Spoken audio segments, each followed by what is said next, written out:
નમો હરિયંતાણમ નમો સિદ્ધાણમ નમો હરિયાણમ નમો વજ્જાયાણમ નમો લોય સૌવસાઉણમ એસો પંચ નમુકારો સૌવ પાવપણાસણો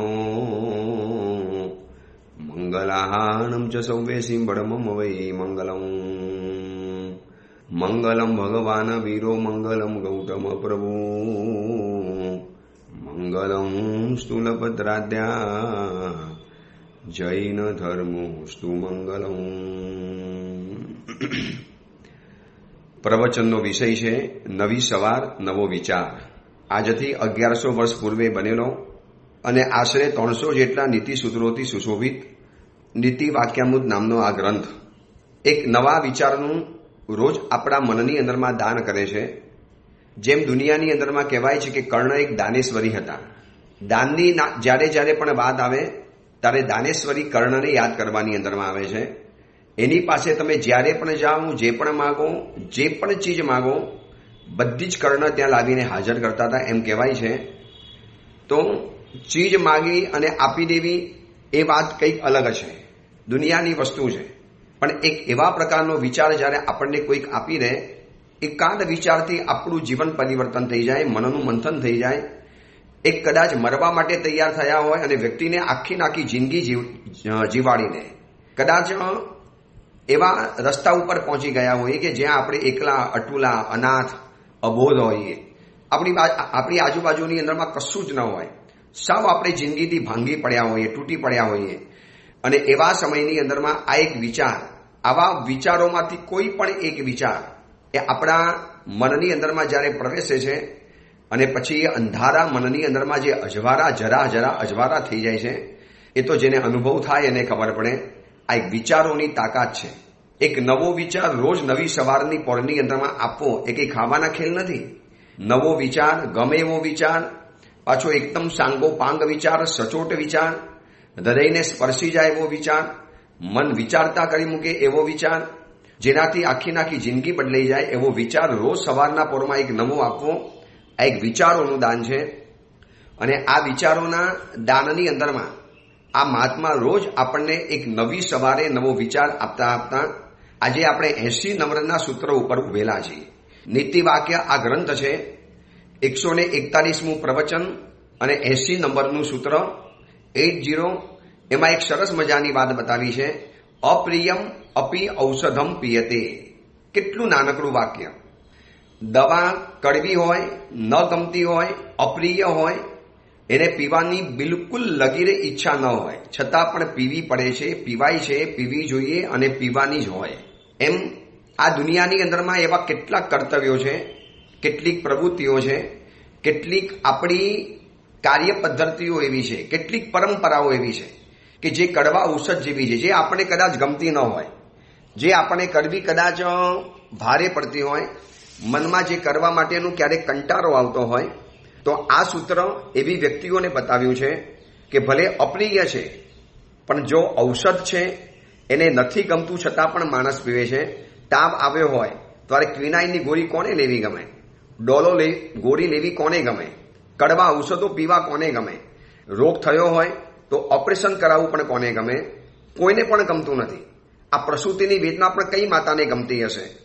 બીજી વાત, આ જેટલા પણ આજના ક્રિકેટર ખેલાડીઓ છે, આજે ઇંગ્લેન્ડની અંદરમાં જેટલા પણ આપણા ક્રિકેટરો મેચ રમે છે, એમાં સદી મારે છે કે બોલર વિકેટ લે છે, પણ એ તડકાની અંદરમાં રમવાનું, મેદાનની અંદરમાં દોડધામ મચાવવાની. કદાચ આ 5 દિવસના ટેસ્ટ મેચની અંદરમાં એટલું બધું દોડશે કે કદાચ એ દોડવાનો સરવાળો 25-30 કિલોમીટર જેટલો થઈ જાય. તો કોઈને ગમતું હશે પરિવારથી દૂર રહેવાનું?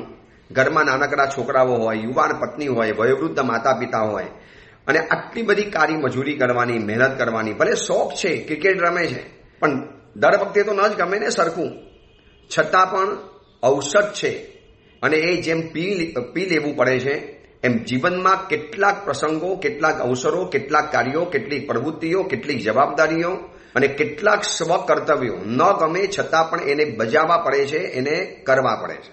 આ એક બહુ સીધી વાત છે. હવે આપણે એમ કહીએ કે ભાઈ સાહેબ નથી ગમતું, આંબિલ કરવું નથી ગમતું. ભાઈ કરવું પડશે. ભલે ઔષધ છે પણ જેમ પીવું પડે છે એમ આંબીલ છે, ઉપવાસ કરવા છે, ભૂખ્યા રહેવું છે, નથી ગમતું કદાચ ક્યારેક, કેમ ભૂખ્યા રહેવાનું, ખાવાનું મળે છતાં પણ કેમ છોડી રહેવાનું, આ આદ્રા નક્ષત્ર ગયા એટલે કેરી છોડી દીધી, તો કેમ છોડી દીધી, કેરી તો હજી પણ મળે, ઉલટાના કેરીના ભાવ સસ્તા થઈ જવાના હવે આદ્રા નક્ષત્રમાં તો. હવે તો આદ્રા બેઠા પછી એટલા બધા કેરીના ભાવ ગડગડી જાય, એટલા નીચે ઉતરી જાય, અને હવે તો કેરી કદાચ તમે 3 ટાઈમ 4 ટાઈમ ઘરમાં બનાવી શકો, એટલા સહેલા બજેટમાં કેરી મળી જાય. છતાં પણ ન ગમે છતાં પણ આજે લોકોએ નિયમ લીધો છે કે અપ્રિયમ અપી ઔષધમ પિયતે. બસ આ નિયમ ત્યાં લાગુ પડે છે કે આ ધર્મ એક ઔષધ છે, ધર્મ એક દવા છે. આ સંસારનો રોગ લાગુ પડ્યો છે, આ ભવભ્રમણનો રોગ લાગુ પડ્યો છે, અનાદિના અવરા સંસ્કારોના આ રોગ લાગુ પડ્યા છે. તો એ બધાને દૂર કરવા માટે આ ધર્મરૂપી ઔષધ અપ્રિય છે છતાં પણ પીવું પડશે. અને યાદ રાખજો, ધર્મ છે ને એક બધાને નથી ગમતો. પરાણે પરાણે ધર્મ કરવો પડશે, મન મારીને ધર્મ કરવો પડશે, ઈચ્છા વગર ધર્મ કરવો પડશે. હવે ઘણા કહેવા માટે આવે કે ગુરુદેવ ઈચ્છા વગરનો ધર્મ શું કરવાનો, પરાણે કરેલો ધર્મ શું કરવાનો, એના કરતા મન થાય તો ધર્મ કરવાનો ને. જે વ્યક્તિ આવું બોલે છે ને એ મનની બદમાશીનો ભોગ બનેલો છે. અને આ બધું અંદરથી મન શીખવાડે, મનને નથી ગમતું, મનને અપ્રિય છે, એને પતિક્રમણ કરવું, સામાયિક કરવી, પૂજા કરવી, વહેલો વિહાર કરવો, વહેલું ઉઠવું, સ્વાધ્યાય કરવો, અથવા તો જીવદયાના કાર્ય માટે જવું, અથવા તો વિહાર સેવા ગ્રુપના યુવકો હોય તો વિહારની અંદરમાં જવાનું, મહાત્માઓની સાથે ઠંડી ગરમીની અંદરમાં વિહારો કરવાના. નથી ગમતું ઘણી વખત મન, પણ એ વખતે આ સૂત્રને યાદ કરવાનું છે, અપ્રિયમ અપી ઔષધમ પ્રિયતે. ઔષધ છે, નથી ગમતું પણ પી લેવાનું. કેમ? કારણ કે એ ઈલાજ છે, સારવાર કરશે, રોગમાંથી મુક્ત બનાવશે. તો ધર્મ પરાણે કરવો કે ન કરવો, આ બહુ મોટો યક્ષ પ્રશ્ન છે. એક જ ઘરની અંદરમાં પિતાજી હોય, જરા બુદ્ધિવાદી હોય, જરા વાસ્તવિકવાદી હોય, જરા રેશનાલિસ્ટ જેવા હોય. હવે એ વખતે મમ્મી પરાણે પરાણે છોકરાને પૂજા કરાવવા મોકલતી હોય, જા બેટા પૂજા કરી આવ. પણ મમ્મી યાર તું સમજતી કેમ નથી, મારે એમના સ્કૂલ જવાનું છે, આટલું મને વહેલો કેમ ઉઠાડી દે છે. હવે પપ્પા તાડુક છે, શું કામ વહેલા ઉઠાડો છો છોકરાઓને, સુવા દો ને શાંતિથી, સ્કૂલ બસ 8 વાગે આવવાની છે ને, આટલા કલાક વહેલા કેમ ઉઠાડો છો. હવે ભાઈ પુત્ર પૂજા કરવા જશે, એને પુણ્ય બંધાશે. હવે એ સમયની અંદરમાં છોકરો રડતો હોય, ન ગમતું હોય, પણ ધર્મિષ્ઠમાં, પરભવને જોનારીમાં, કલ્યાણ મિત્ર સમાનમાં જ્યારે દીકરાને પૂજા કરવા માટે મોકલશે. હવે પિતાજીની પાસે આ દ્રષ્ટિ નથી, એટલે પિતાજી શું કહે છે, આવી રીતે પરાણે મોકલવાનું, છોકરાઓને રડાવીને ધર્મ કરવાના, આવો ધર્મ કેવી રીતે કરવાનું કીધું. ધર્મ તો હસતા હસતા કરવાનો હોય. યાદ રાખજો, ધર્મ કર્યા પછી હસવાની વાત બરોબર છે, પણ ધર્મ હસતા હસતા તો કદાચ કરવો આપણા માટે બહુ દુર્લભ છે.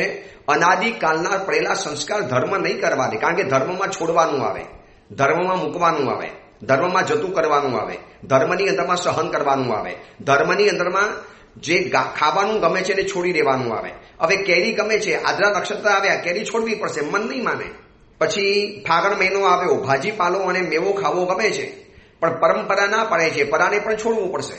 તો શું કરવાનું, પરાણે કરવાનું કે નહીં કરવાનું, પરાણે ધર્મ કરાય કે ન કરાય. હવે હું તમને આ સવાલના જવાબની સામે હું તમને સવાલ પૂછું છું, દીકરો રડતો હોય છતાં પણ એને નાની ઉંમરમાં રડતા રડતા સ્કૂલ મોકલાય કે ન મોકલાય. બીજો સવાલ, દીકરી જ્યારે વિદાય લે છે, કન્યા વિદાયનો જ્યારે પ્રસંગ આવે છે, આ બાજુ કઠોર દિલના પિતાજી પણ હિપકે હિપકે રડે છે, મા તો ધુસકે ધુસકે રડે છે, અને દીકરી તો હૈયા ફાટ રડે છે. તો પછી દીકરીને મોકલાય કે ન મોકલાય. જો પરાણે ધર્મ ન કરાય, દીકરો રડતો હોય તો પૂજા ન કરાય, દીકરો રડતો હોય તો પાઠશાળા ન મુકાય, દીકરો રડતો હોય તો ગુરુકુલ વાસની અંદરમાં મૂકવા માટે ન જવાય, તો પછી આ દીકરો મોટો થયા પછી પણ કોઈ પ્રસંગની અંદરમાં રડે છે, તો પછી પપ્પા શું કહેશે, શું બાયલા જેવો છે, થોડી હિંમત રાખ, આવું તો થાય, હવે કરી લેવાનું. બિઝનેસ માટે દીકરાને બહાર જવાનું આવ્યું, અથવા તો હોસ્ટેલમાં જ્યારે ભણવા માટે મૂકવાનો વારો આવ્યો અને દીકરો એ વખતે રડતો હોય, તો પપ્પા શું કહે, આવા બાયલાગીરી નહીં કરવાની, થોડા મર્દ બનવાનું, મજબૂત બનવાનું, આ તારા સારા માટે છે બેટા.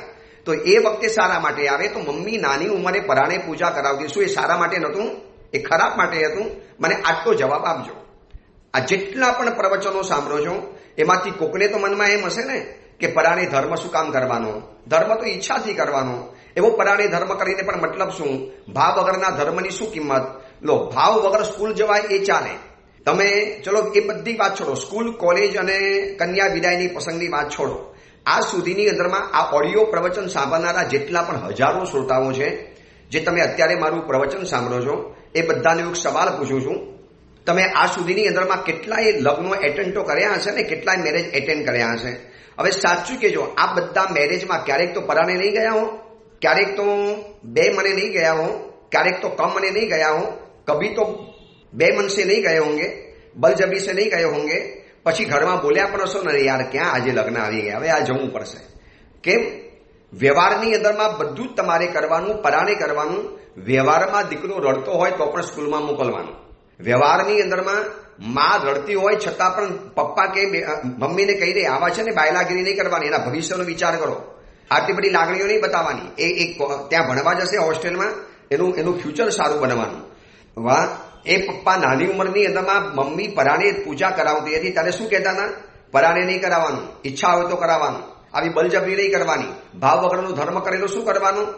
યાદ રાખજો, ધર્મ ચીજ એવી છે કે તમારે એકવાર પરાણે શરૂ કરવું પડશે, પછી એ ધર્મ તમારા મનની અંદરમાં ચોલ મચીટનો રંગ ઉભો કરશે, એ સિવાય નહીં થાય. આ સીધો સટ નિયમ છે. ધર્મ પહેલા કાયાની અંદરમાં આવે, પછી વચનની અંદરમાં આવે અને પછી મનમાં આવે. પાપ પહેલા મનમાં આવે, પછી કાયાની અંદરમાં આવી જાય અને પછી વચનની અંદરમાં આવી જાય અને પછી કાયામાં તો આવી જ જાય. જે મનમાં આવ્યું છે એને કાયાની આમાં આવતા અડધી સેકન્ડ પણ ન લાગે. પણ જે કાયામાં આવ્યું છે એ કાયાનો ધર્મ મન સુધી પહોંચતા પહોંચતા પહોંચતા ક્યારેક 7 ભવ પણ નીકળી જાય છે.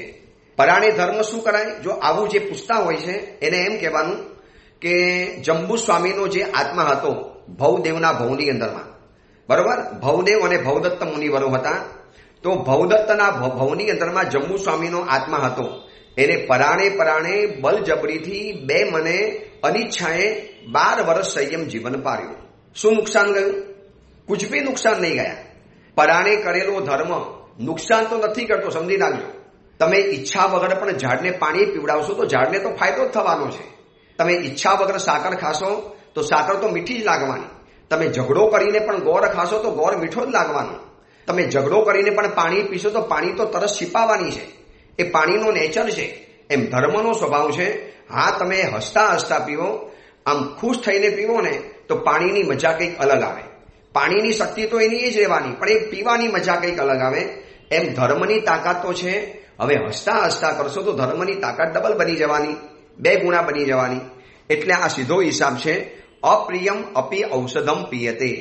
જો અપ્રિય એવું ઔષધ પણ પીવામાં આવે છે, ન ગમતું ઔષધ પણ જ્યારે વાપરી લેવામાં આવે છે, તો ન ગમતી એવી કેટલીક પરિસ્થિતિઓમાં માણસે પરાણે પણ કરવાનું, પરાણે પણ સારા રહેવાનું, પરાણે સંવત્સરી પ્રતિક્રમણ કરવાનું, પરાણે પ્રદૂષણ પર્વના પ્રતિક્રમણ કરાવવાના. દીકરો ન માને તો પરાણે મોકલવાનો.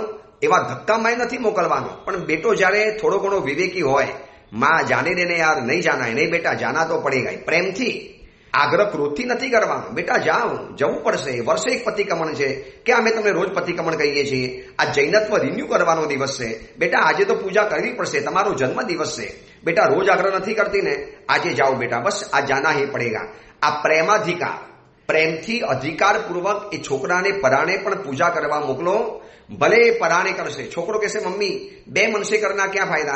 बेटा मेरे सामने लॉजिक मत लगा, 2 मन से किया हुआ सारा कार्य भी अगर सफल होता है तो धर्म तो बिल्कुल सफल थवानो, कोई एमा बात नहीं.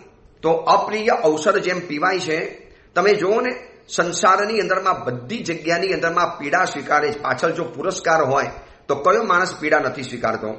एटले ज्यां पुरस्कार देखाय छे ત્યાં પીડા દર્દ આપતી હોય, તકલીફ કરતી હોય તો પણ કરી લેવાનું.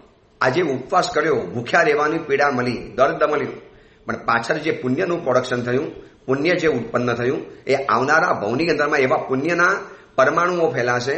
એટલે કેટલી વાસ્તવિક વાત, કેટલી પ્રેક્ટિકલ વાત, કેટલી લોજિકલ વાત સંસારના ક્ષેત્રમાં લાગુ પડે અને અહીંયા પણ લાગુ પડે છે. દીકરાને ધંધો કરવાની ઈચ્છા ન હોય તો જેમ બાપ કેમ પરાણે મોકલે છે, પિતાજી પરાણે મોકલે ને, બેટા યુવાન થયા તો જાઓ, પપ્પા કંટાળો આવે ઘરમાંથી બહાર નીકળવાનો. કેમ કંટાળો આવે? કમાશો કેવી રીતે? આગળ કેવી રીતે વધશો? આ પરિવાર કેવી રીતે ચલાવશો? આ સંસારમાં રહેશો કેવી રીતે? સારા કપડાં, સારા બધું જોઈએ છે તો કંઈક તો કરવું પડશે. તો જેમ પરાણે કેટલીક બાબતો અપ્રિય હોવા છતાં પણ દવાની જેમ કરવામાં આવે છે, તો કેટલીક ડિસિપ્લિન, કેટલુંક શિસ્તનું પાલન, કેટલાક કર્તવ્યો, કેટલીક મર્યાદાઓ, કેટલીક ધર્મની પ્રવૃત્તિ, કેટલાક નિયંત્રણ, કેટલાક રિસ્ટ્રિક્શન, આ બધું જ, કેટલાક નીતિ, નિયમ, નિષેધ, નિયંત્રણ, આ બધું જ ભલે ઈચ્છા નથી પણ કરી લેવાનું. આકાશમાં ઉડનારી પતંગને એમ લાગ્યું કે આ દોરો યાર મારા માટે બંધન છે, હું કેટલી બધી આકાશમાં ઉડી શકું છું, આ દોરો મને છે ને ખેંચી રાખે છે, હજી મને આગળ જવા દે ને, મારે હજી ઉપર જવા દે. અને દોરો મને એવો પકડીને બેઠેલો છે ને, એટલે દોરાને કીધું યાર શું મારી પાછળ પડી ગયો છે, છોડ મારો છાલ, મને છોડી મૂકી દે. દોરો કે બેન પતંગ હું તને છોડી દઈશ ને તો તારે નુકસાન જવાનું. હવે બેસ હવે નુકસાન વાળો. શાનું નુકસાન જવાનું? મને એમ કે ને કે તને બહુ રસ છે મને બાંધી રાખવાની અંદરમાં. પતંગે બેન મેં તમને બાંધી નથી રાખ્યા, મેં તમારું પ્રોટેક્શન કર્યું છે. અને હંમેશા આજની યુવા પેઢીને પ્રોટેક્શન એ રિસ્ટ્રિક્શન લાગે છે, બિલકુલ રિસ્ટ્રિક્શન. પૂજ્યપાદ રત્નસુંદર સુરીશ્વરજી મહારાજ સાહેબની પાસે પ્રવચનની અંદરમાં એક યુવતી મુંબઈની પ્રવચન સભાની અંદરમાં યોગી સભાગૃહમાં પ્રવચન ચાલતા હતા. એમાં યુવા યુવતીઓનું પ્રવચન હતું, સેશન હતું. અને એની અંદરમાં એક દીકરી ઊભી થઈ ગઈ સભાની અંદરમાં કે અમારા પિતાજી અમારી ઉપર રિસ્ટ્રિક્શન બહુ રાખે, અમારા પિતાજી અમારી ઉપર બંધનો બહુ રાખે, અમને પરાણે ધર્મ કરાવે, પરાણે દેરાસર મોકલે. આ બધું પરાણે કેમ કરાવવાનું ગુરુદેવ? તો અમારે રસ્તો શું આમાંથી? ગુરુદેવે કીધું કે બેટા તારી બધી વાત બરોબર છે, મને એક વાતનો જવાબ આપી દે. ફ્રૂટની લારી ઉપર રહેલા જેટલા પણ ફ્રૂટ્સ છે, સફરજન ઉપર છાલ છે, પછી તરબૂચ, વોટરમેલન એની ઉપર પણ છાલ છે, નારંગી, મોસંબી, નારિયેલ, કેરું, આ બધા ઉપર જે છાલ છે એ છાલ એના માટે પ્રોટેક્શન છે કે એના માટે રિસ્ટ્રિક્શન છે? ગુરુદેવ એ તો પ્રોટેક્શન છે, કુદરતે બનાવેલી છાલ છે, જેનાથી અંદરમાં રહેલું ફ્રૂટ બગડે નહીં. ઉપર આવી છાલ હોય, નારિયેળ ઉપર કેટલી બધી નક્કર છાલ હોય છે, કેટલી મજબૂત છાલ હોય છે, માથાની ખોપડી કરતાં પણ વધારે એની છાલ મજબૂત હોય છે. તો શું આ બધું રિસ્ટ્રિક્શન ગણાતું હશે? નો ગુરુદેવ, ધીસ ઇઝ પ્રોટેક્શન. આ બધું પ્રોટેક્શન ગણાય છે. પછી આચાર્ય ભગવંતે કીધું કેરા ઉપર રહેલી જો છાલ એનું પ્રોટેક્શન છે, નોટ રિસ્ટ્રિક્શન. તો તમારા માતા પિતા તમારા માટે કેટલાક નીતિ, નિયમ, નિષેધ, નિયંત્રણ અને કાયદા કાનૂન કે મર્યાદાઓ કે કેટલીક બંધનો બનાવતા હોય ને, આને તમે રિસ્ટ્રિક્શન નહીં ગણો, આને તમે પ્રોટેક્શન ગણો. અને જેટલી કિંમત વધારે કિંમતી એટલા એના રિસ્ટ્રિક્શન વધારે રહેવાના. 2000ની નોટના રિસ્ટ્રિક્શન વધારે આવવાના, સોનાની લગડીના ઓર વધારે આવવાના, સોનાના આભૂષણના ઓર વધારે આવવાના. ઓડી કાર હોય કે મોંઘી દાટ કાર હોય તો એ કારને ગેરેજમાં પેક રહેવું પડે. એ કાર બહાર ન ઊભી રહી શકે. સામાન્ય કાર હોય, મારુતિ કાર, એવી બધી કાર છે ને ભલે પાર્કિંગની બહાર ઝૂલ્યા કરતી હોય, પણ આવી મોંઘી દાટ કારને હંમેશા બંધનોમાં રહેવાનું હોય છે. તો વિશિષ્ટ જે ચીજો છે એને પ્રોટેક્શન વધારે જરૂર પડવાની, કારણ કે દુનિયાની સમક્ષ પોપ્યુલર છે, લોકો એને માગવા માટે આવવાના, કોઈને ગમે ત્યારે છેલવાડ કરી જવાના. એટલા માટે ફૂલની આજુબાજુની અંદરમાં જેવા તેવા માણસો ન ફરકે એટલા માટે કુદરતે એની આજુબાજુની અંદરમાં કાંટા મૂકી દીધા. ગુલાબની બાજુમાં કાંટા મૂક્યા. કેમ કાંટા મૂક્યા? આ રિસ્ટ્રિક્શન થોડું છે, આ પ્રોટેક્શન છે. આખી વાત જ્યારે ગુરુદેવે પ્રવચનમાં લોજિકલી સમજાવીને રીસરની એ દીકરી કાન પકડીને માફી માંગી. ગુરુદેવ આજે ખબર પડી કે અમારા માતા પિતા અમારા માટે જે કાયદા કાનૂન બનાવે છે ને, નવરાત્રીમાં આટલા વાગે આવી જ જવું પડશે, નાઇટ સ્ટે બહાર કરવા માટે નહીં મળે, નાઇટ આઉટ પણ આટલા વાગે પૂરો જ કરી દેવાની અંદરમાં આવશે. બેટા આપણા ઘરમાં આવું બધું નહીં ચાલી શકે, આ ઘરમાં આવું નીતિ નિયમ નહીં ચાલે, આ ઘરમાં આટલું કરવું પડશે.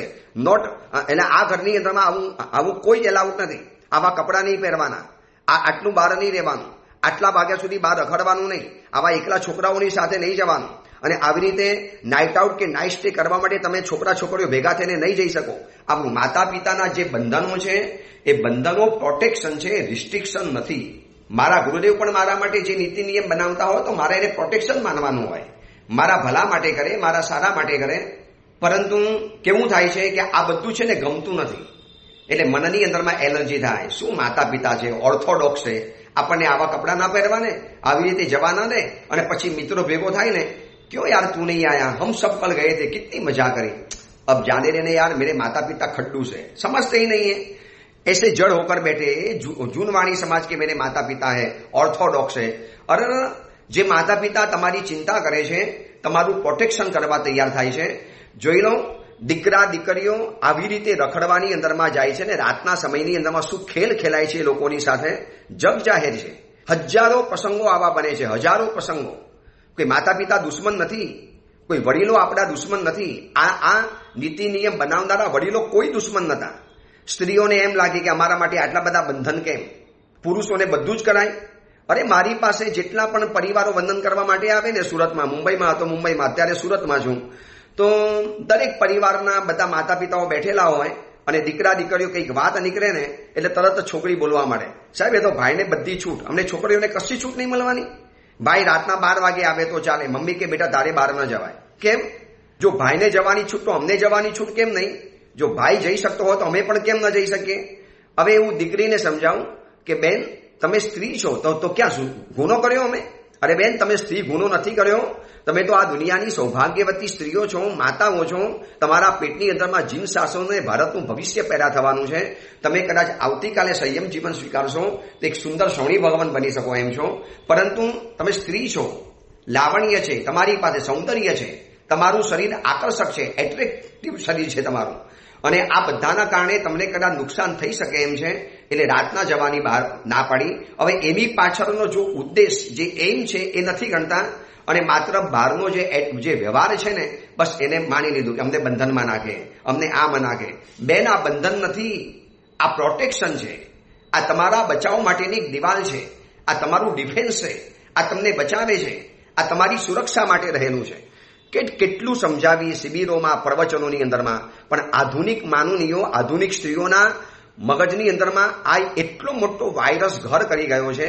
અને આવા વ્યભિચારીઓ સ્ત્રીઓને મગજમાં એવું સમજાવી દીધું, બસ બહાર નીકળો, બહાર નીકળો, તમે તમારી સ્કિલ બતાવો, તમે તમારી હોશિયારી બતાવો. જો આજની સ્ત્રીઓ તો રફાલ વિમાન ઉડાડે, આજની સ્ત્રીઓ તો ક્રિકેટ રમવાની અંદરમાં જાય, આજની સ્ત્રીઓ તો વર્લ્ડ કપ જીતીને આવી શકે છે. અને શું તમે ઘરમાં બેઠા છો? આવો તમારી સ્કિલ બતાવો, આવો તમારી પાસેની હોશિયારી બતાવો. આ સ્કિલ અને હોશિયારીના નામે આવા ચાલાક પુરુષોએ સ્ત્રીને ઘરમાંથી બહાર કાઢી. ઘરમાં સ્ત્રી સલામત હતી, કશો વાંધો નતો આવતો, પણ એ સ્ત્રીને ઘરની બહાર કાઢ્યા પછી ચૂંથી નાખ્યા વગર રહેતા નથી. એને જરૂરી છે સ્ત્રીનું રૂપ, સ્ત્રીનું શરીર જોઈએ છે, પણ ઘરમાં ઘૂસી તો શકાતું નથી, ઘરમાં તો જઈ શકાતું નથી, ઘરમાં તો એન્ટ્રી મળતી નથી. હવે એને બહાર બોલાવે, ઉશ્કેરે છે, આવો બહાર આવો. એટલે કેવું થયું ખબર છે? હરણો બધા સેફ જગ્યામાં હતા, બધા જંગલના હરણ. અને એ વખતે કોઈ શિયાર કહેવા માટે આવ્યું, સિંહનો એજન્ટ બનીને કોઈ શિયાર કહેવા માટે ગયું હરણોને કે શું આમ બાયલા ભરીને બેઠા છો, ફરો, જંગલ આટલું મોટું છે, આમાં ઘર કુકડી ભરીને બેઠેલા છો. તારે હરણ કે નહીં યાર, પછી આ જંગલમાં સિંહ એટલા બધા ફરે છે ને કે આપણને મારી નાખજો. અરે હવે ડરવાનું નહીં, જો હું કેવો ફરું છું એમ ડર ગયા છો, મર ગયા. તમારી પાસે પણ હોશિયારી છે, તમે પણ પાવરફુલ છો, તમે બધા ઝુંડમાં નીકળો, કશું નહીં થાય તમારું. અને આ શિયાળ જેવી ચાલાક વ્યક્તિએ આ હરણોનું બ્રેઇન વોશ કર્યું. એટલે બચારા કેટલાક હરણિયાઓ ફરવા માટે નીકળ્યા. હરણને ખબર નથી કે આ શિયાળ સિંહનું એજન્ટ છે, આ સિંહનો દૂત છે. અને આવી રીતે માર્કેટિંગ કરીને સિંહનું પેટ ભરે છે. અને વધેલા ગળેલા માંસના ટુકડા પણ આ શિયાળને મળી જાય છે. અને ભલા ભોરા રહેલા હરણ, ડિયર, એ બચારા બહાર નીકળ્યા. બસ સિંહ તો રાહ જોઈને બેઠેલા હતા, ક્યારે એ લોકો સેફ જગ્યામાંથી બહાર નીકળે અને એની ઉપર તરાપ મારું, શિકાર કરું. અને બધા હરણોના રામ રમી ગયા, હરણો ખતમ થઈ ગયા. હવે સાચું કહેજો, સિંહ તો જંગલમાં મારવા માટે બેઠેલો હતો, સિંહ બચારો અસહાય હતો. હરણ એટલા બધા સેફ હતા, એ પોતાના ઘરની અંદરમાં, પોતાના સેફ ઝોનમાં એટલા બધા મસ્ત રહેલા હતા કે સિંહ ત્યાં એનું કશું જ નતા કરી શકતા. પરંતુ શિયાળ જેવા દૂતને મોકલ્યો, એજન્ટને મોકલ્યા, અને એ એજન્ટ દ્વારા એ બધા ભોરા હરણિયાઓને બહાર કાઢવાની અંદરમાં આવ્યા. અને એની ઉપર પછી એવો તૂટી પડ્યો. સેમ હાલત છે અત્યારના સમયની અંદરમાં છોકરીઓની. એ લોકોને આવા શિયાળ જેવા એજન્ટો મળી જાય છે, કોઈ કંપની વાળા. આવો મિસ વર્લ્ડ બનો, મિસ યુનિવર્સ બનો. કદાચ તમને ખબર હોય, આ વખતે હૈદરાબાદની અંદરમાં કે કોઈ બીજા આપણા હિન્દુસ્તાનના ગામની અંદરમાં આ વખતે મિસ યુનિવર્સ કે મિસ વર્લ્ડનો જે તાજ હતો, જે આ વખતે પ્રોગ્રામ બનેલો હતો, એમાં હું ભૂલી ગયો, એક દેશની છોકરી એમાં આવેલી, થોડા દિવસ ભાગ લીધો અને બહાર નીકળી ગઈ. અને નીકળ્યા પછી એને પોતાના દેશમાં પત્રકાર પરિષદ ભરીને એને એક સ્ટેટમેન્ટ આપેલું હતું કે આ બધું ફારસ છે, આની અંદરમાં અમને વેમ્પ જેવી અમને શરમ આવતી, જાણે અમે વેમ્પ બની ગયા છીએ. અમારે બધા માટે શરીર ખોલવાના, શરીરની ભૂગોળો બતાવવાની, લોકો આમ લાલચુ નજરે જોયા કરે અને પછી નામ શું આપે એ તો અમારે તમારા ફિગરનું ધ્યાન રાખવું પડે. પછી કોને સ્ત્રીને મિસ વર્લ્ડ બનાવવાની, કોને મિસ યુનિવર્સ બનાવવાની. એ હિંમતવાળી છોકરી એ દેશનું પ્રતિનિધિત્વ કરવા માટે આવેલી અને છોકરીએ 100 ઝાટકીને કહી દીધું ધીસ ઇઝ વેમ્પ. આ બધું છે ને વેમ્પ બનવાની તૈયારી હતી અમારી.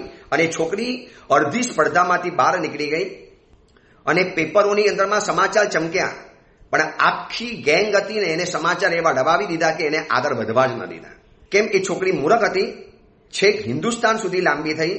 એને જે કંપનીએ સ્પોન્સર કરી છે એ કંપની આવી બધી છે ને, કંપનીઓ સિંહ જેવી છે. એને આવા બધા શરીરની ભૂખ છે એટલે આવા બધા એજન્ટોને મોકલી આપે. સ્ત્રીઓ આવો બહાર, તમારી હોશિયારી બતાવો, તમારી સ્કિલ બતાવો, તમારો પાવર બતાવો, આવું ઘરમાં પડ્યા નહીં રહેવાનું. એટલે આ બધા જ હરણો સેફ ઝોનમાં હતા, સુરક્ષિત જગ્યાની અંદરમાં હતા, એકદમ સલામત જગ્યાની અંદરમાં હતા. પણ આવા એજન્ટોએ આવી અને એ લોકોને ઉશ્કેરીને બહાર કાઢ્યા. પછી તો સિંહ છે, એનો પંજો પડે એટલે ખતમ. કેમ? એ યુવાન દીકરી જે દેશનું પ્રતિનિધિત્વ કરવા માટે આવેલી શું કામ ચાલુ છોડીને નીકળી ગઈ? ભલે દંડ મળ્યો, એ કે બધું સહન કરી લઈશ, પણ અમે કે અમારી શરીર વેચવા માટે આવ્યા છીએ. તમે બહાર કહો છો મિસ વર્લ્ડ ને મિસ યુનિવર્સ. આ સમાચાર ન હોય તો ક્યાંકથી મેળવી લેજો. આ તો મેં પેપરમાં વાંચ્યું છે, મીડિયામાં વાંચ્યું, ત્યારે મને ખબર પડી. એટલે એ બધી જગ્યાની અંદરમાં પરાણે ચાલે. એ બધી જગ્યાની અંદરમાં ઈચ્છા વગર ચાલે. ત્યાં કોઈ કશું જ નહીં. અને થોડા ઘણા નીતિ નિયમ અમે આવા બનાવવાની અંદરમાં જઈએ ને એટલે શું કહીને હવે આ બધા ધદ્દુ અને પપ્પુઓ છે ને બેઠા બેઠા આવું બધું નીતિ નિયમ બનાવ્યા કરે. આવા કેટલાય લેખકો પણ છે, ગુજરાતના પેપરોમાં લખે છે, હિન્દી પેપરોમાં તો છે, ઇંગ્લિશ પેપરોમાં તો છે, પણ હવે ગુજરાતના પત્રકારત્વની અંદરમાં આવા કેટલાય કટાર લેખકો આવી ગયા છે, મહાશયો, જે આવું બધું બોલ્યા કરે કે છુટ્ટી આપો અને સ્ત્રીઓને સમાન ગણો. અરે બાબા, સ્ત્રી સમાન ક્યારે ન હોય. પુરુષ અને સ્ત્રી ક્યારે સમાન બનવાના? એને સન્માન નજર હોય, સમાન નજર ન હોય. સ્ત્રી અને પુરુષને તમે સન્માન નજરે જોઈ શકો, એક સરખી નજરે જોઈ શકો, પણ બંને સમાન બની શકે? ક્યાં સ્ત્રીનું શરીર, ક્યાં પુરુષનું શરીર? બધું અલગ છે. આખું જેન્ડર અલગ, આખો સ્વભાવ અલગ, આખો નેચર અલગ, આખી મર્યાદા અલગ, શરીરની ભૂગોળ રચના અલગ, બંનેનું મનનું બંધારણ અલગ છે. તો કેવી રીતે એક બની શકે? કેવી રીતે? આ પોસિબલ જ નથી. પણ આ શું થયું ખબર છે? આવી કેટલીક લાલચુ અને લેભાગુ કંપનીઓને પોતાના માલ વેચવાતા. હવે સૌંદર્ય પ્રસાધનને વેચવાવાળી કેટલીક કંપનીઓ આવી કેટલીક છોકરીઓને જોઈએ છે ને, રૂપારી છોકરીઓ હવે ઘરમાંથી નીકળતી નથી મર્યાદાના કારણે. એટલે આવા બધા એજન્ટો ગયા, સમજાવ્યું અને બહાર નીકાળી. પછી તો આ સિંહ જેવા માણસો બેઠેલા હતા, તરાપ મારીને ખતમ કરી નાખવાના. તો આ બધું છે ને બંધન હતા. આપણા માટે પણ જેટલા પણ ધર્મના નીતિ નિયમ છે આ બધા બંધન છે. પણ નથી કેમ ગમતા? કારણ કે અનાદિકાળથી મન સ્વચ્છંદ રહેવા ટેવાયેલું છે.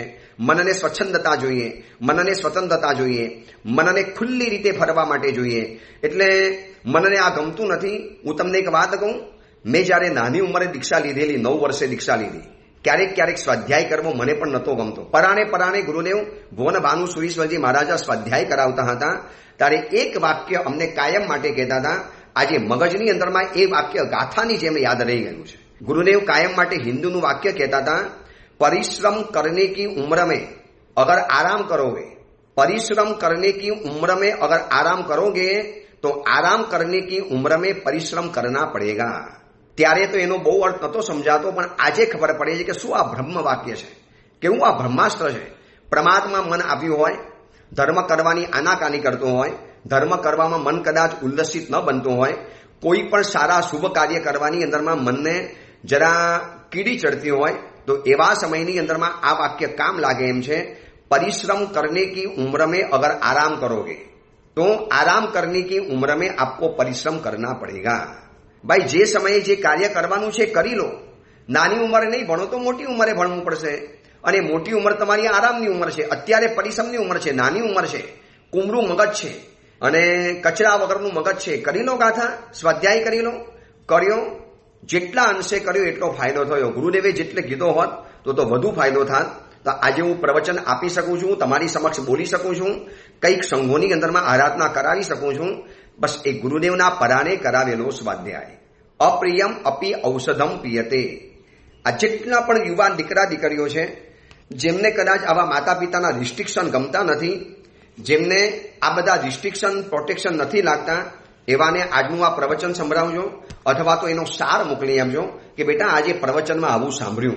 આજે ગુરુદેવે પ્રવચનમાં આ વાત કીધી કે કેટલીક બાબતો અપ્રિય છે, ઔષધની જેમ અપ્રિય છે, છતાં પણ ઔષધ જેમ પી લઈએ છીએ એમ કેટલીક બાબતો ન ગમતી હોય, ન રૂચતી હોય, કરવાનું મન ન હોય, કરવા માટે મન ઉલ્લસિત ન બનતું હોય, પરાણે કરવું પડતું હોય, આમ માણ કરવું પડતું હોય, છતાં પણ કરી લેવાનું.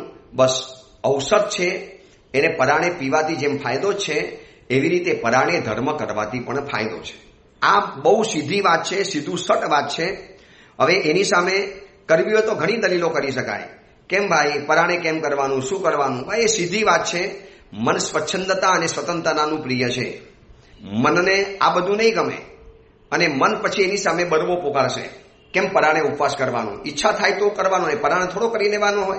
અને ભાઈ પરાણે તો પરાણે કરેલો ધર્મ ખોટો નથી જતો. રડીને જો છોકરાને સ્કૂલે મોકલી શકાય, રડતી હોય છતાં પણ જો કન્યાની વિદાય થઈ શકતી હોય અને માં રડતી હોય તો પણ છોકરાને જો પરાણે માથી આંચકીને જો એને વિદેશમાં ભણવા માટે મોકલી શકાતો હોય તો પછી પરાણે ધર્મ કેમ ન કરાય? પરાણે શિસ્તનું પાલન, પરાણે કેટલાક કર્તવ્યો, પરાણે કેટલીક મર્યાદાઓ, પરાણે કેટલીક પરંપરાઓ, પરાણે કેટલાક ધર્મની પ્રવૃત્તિઓ, નિયંત્રણ અને રિસ્ટ્રિક્શન પરાણે કેમ ન પરાવાય?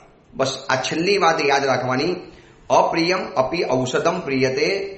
અપ્રિય હોવા છતાં પણ દવા જો પીવાય છે તો અપ્રિય હોવા છતાં પણ ધર્મ, કર્તવ્યો, કેટલાક પોતાના નીતિ નિયમ આચરણો આ પરાણે હોય તો કરી લેવાના હોય. એ અંગેની બીજી મહત્વની વાત આપણે આવતીકાલે કરીશું. એ જ મંગલ કામના, મંગલ ભાવના. જીનાગના વિરુદ્ધ કાંઈ પણ બોલાયું હોય તો મિચ્છામી દુક્કડમ.